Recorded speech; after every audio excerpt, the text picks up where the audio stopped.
It was supposed to be the speech where Israeli Prime Minister Netanyahu makes his case to the American public, an unprecedented fourth address to Congress by a foreign leader to convince a bipartisan audience to continue its support of Israel at a time when the war in Gaza has caused growing backlash from the left.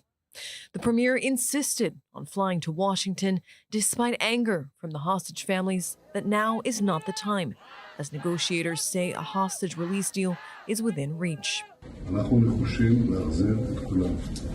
We are determined to bring them all back.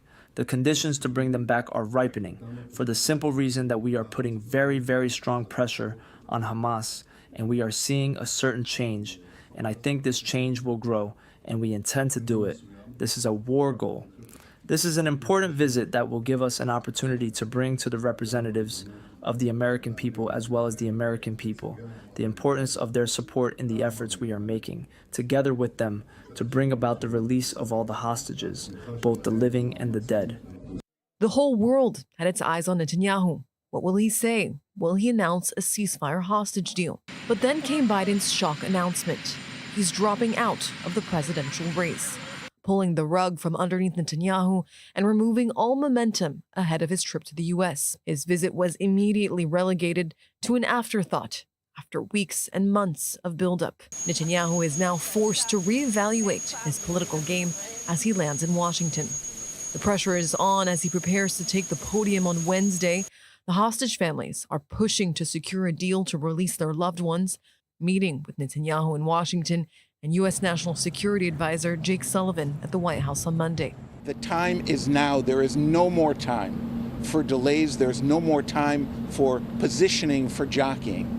At this moment, what is demanded for the well-being of Israel, of our loved ones, and for the people of Gaza is for two leaders, Yahya Sinwar on Hamas' side and Benjamin Netanyahu on Israel's side, to show true leadership, to show that the sanctity of their own people is what's paramount. If this deal doesn't start, if the process doesn't start, it will be seen as a failure. Security has been beefed up with mass anti-Israel protests expected around the city.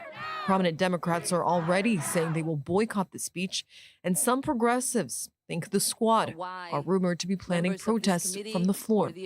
Vice President Kamala Harris will also skip the event, but plans on meeting Netanyahu separately this week. A highly charged meeting between Netanyahu and Biden now appears back on track after the president was diagnosed with COVID-19, with U.S. officials saying a sit-down between the pair is now expected for Thursday. But still no final word from the White House. Also still awaiting confirmation is a meeting with Donald Trump. At a challenging time for the U.S.-Israel relationship, Netanyahu may have been hoping his visit to Washington would help strengthen those strained ties.